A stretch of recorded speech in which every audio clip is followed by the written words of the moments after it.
Okay. This video today, I didn't know if I should make it or not. I said maybe I should not make this video.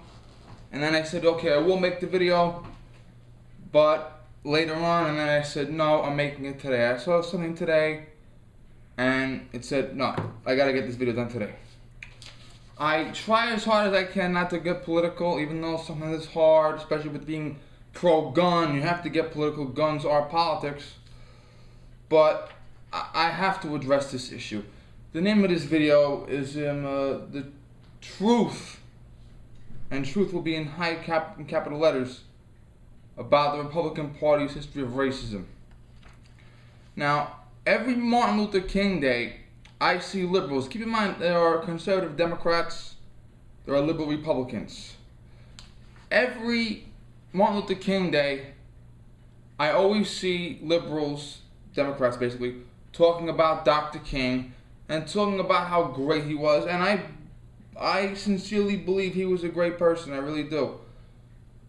And they wrap themselves in the shroud of Dr. King, and they fall to their knees and cry about how great he is. And they say he will be so proud of us, he will be so proud of the race, the progress we're making. And we live in his shadow and a little bullshit. Every Martin Luther King Day, you gotta look hard, you'll see it, a liberal reminds a Republican, reminds a conservative, this is Martin Luther King Day, and, you know, be respectful. Kind of like how, you know how New Yorkers talk to moderate Muslims? They say, we understand that not all Muslims are terrorists, but we don't think it's right to have a mosque 5 blocks from Ground Zero. Do you know how a lot of World War II veterans, especially Pearl Harbor survivors, will tell the Japanese, we don't think all Japanese are bad, or they may even say, even the Japanese we fought against are, you know, the war is over, we can be friends now. But the World War II veterans would not allow a Japanese cultural center to be built next to Pearl Harbor. And a lot of liberals remind conservatives, you know, your party's history on race relations really isn't that good. You know, Juan Williams was talking to Rick Perry the other day at the debate, and he was like, you know, this is Martin Luther King Day, you're in South Carolina, you know, voting ID, you know, keeping blacks in the polls. We're going to talk about the Republicans' history of racism and stuff. We're going to talk about the truth. I'm not on Fox News. I wasn't at the Republican National Debate, so I really can't speak there, but I can speak here, so I'm going to speak here now. The Missouri Compromise of 1820. The Missouri Compromise, United States was in the East. The land out here was the West. President Jefferson bought this land from the French. It's basically the entire American Midwest was all France. Jefferson bought it. It took over 100 years to settle into territories, settle into states. It took over 100 years. The Missouri Compromise was a really shitty, half-hearted attempt to try to restrict slavery. We go out west, slavery can stay here, but it can't go up here. It was a half-hearted attempt to restrict slavery. It wasn't very good, but it was something better than nothing, you know what I mean? Then we had the Kansas-Nebraska Act in 1854. The Kansas-Nebraska Act basically repealed the Missouri Compromise. Democrats demanded it be done. Democrats bullied and pressured, and they got the Kansas-Nebraska Act ratified, and that repealed the Missouri Compromise. The Kansas-Nebraska Act said, look, listen, the Southern Territory, the Western Territories, let them decide whether or not they want slavery, okay? Let them vote on it. And obviously, who's going to inhabit that land? Rich, white men. Now, slave versus free man. Buy the slave, chain him up, he's yours. Free man, give him pay, give him a day off. Once a week, he can quit when he wants to. Cost effectiveness is the slave.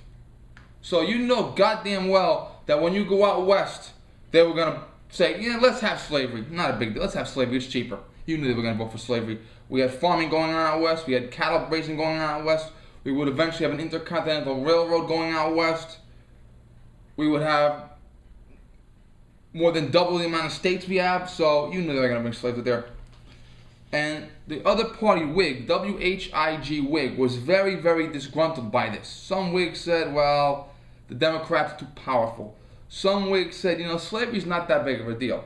Some Whigs were very, very, very upset by this. And one of those Whigs was a young lawyer and senator named Abraham Lincoln.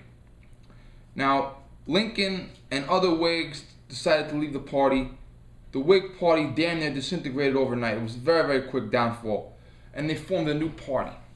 And the new party was formed for one reason and one reason only: to stop Democrats from expanding slavery into the frontier. That's the only reason why they formed their party. And one of their founding members was a man who legally could not vote until the Republican Party ratified the 15th Amendment in 1870. We'll get to that in a minute. That man was Frederick Douglass, a black man, the first civil rights leader. Before Harriet Tubman, before the Tuskegee Airmen, before Medgar Evers, before Martin Luther King. Frederick Douglass, very well educated man, very eloquent speaker. He was the Martin Luther King of his day. He was one of the key founders of the party. Now, in 1860, Lincoln is elected on the premise that he's going to restrict slavery, stop slavery from expanding. He's going to try to get slavery to suffocate and die out. He was voted in by the North and not the South. Lincoln's election basically was a declaration of war. Southern politicians, the South was controlled 90% Democrat. Southern politicians, Democrats, resigned from office, renounced their citizenship, and founded a new nation based on the principles of the constitutionality of slavery.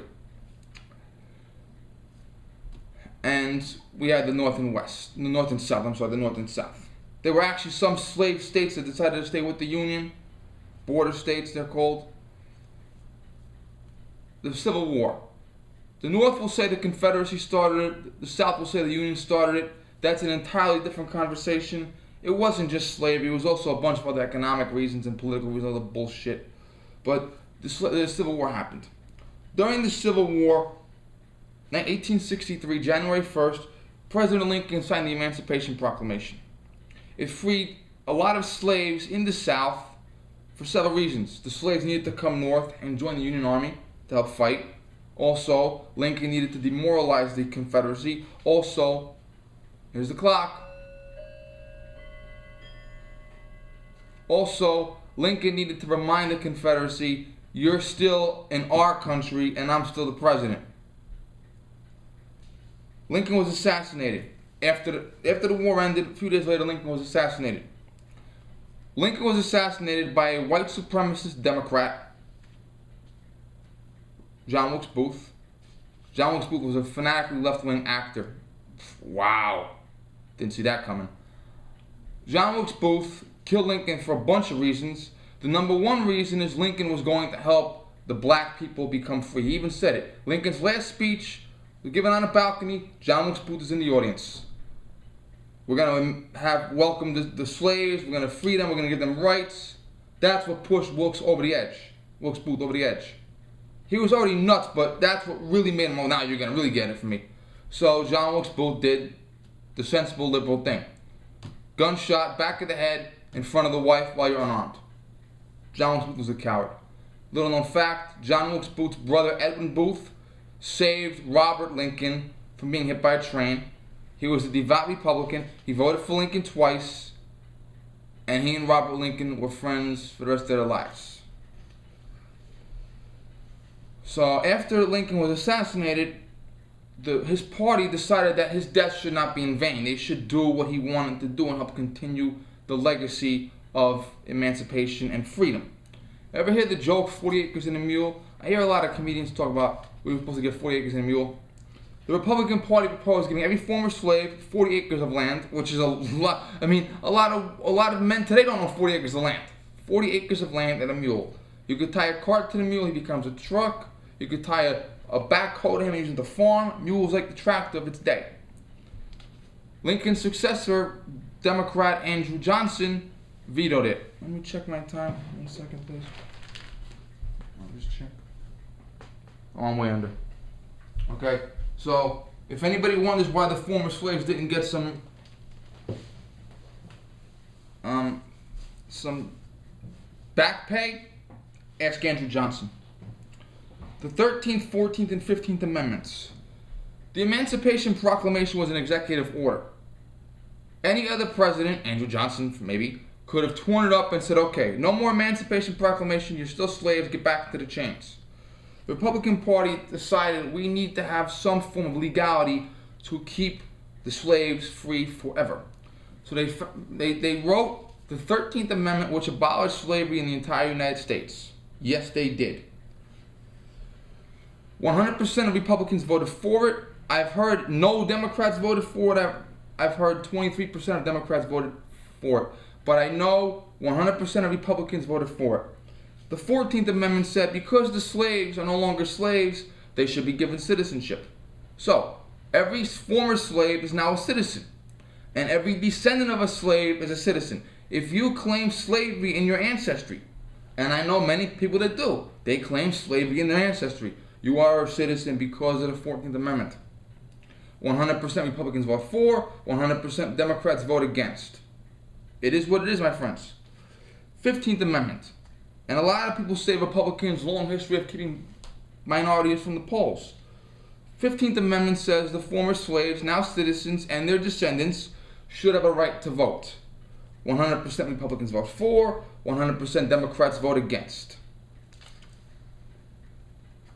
Almost immediately after slavery ended and after the 15th Amendment was ratified, all of the bullcrap, there were a lot of communities, even in the South, that didn't mind if minorities voted. And within a few years, 25 black men, 13 former slaves among them, became senators and congressmen.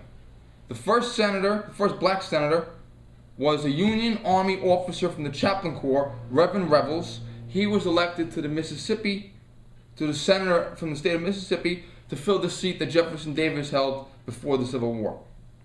All 25 were Republican. I'm gonna cut now because I want a little more time to get into this next part.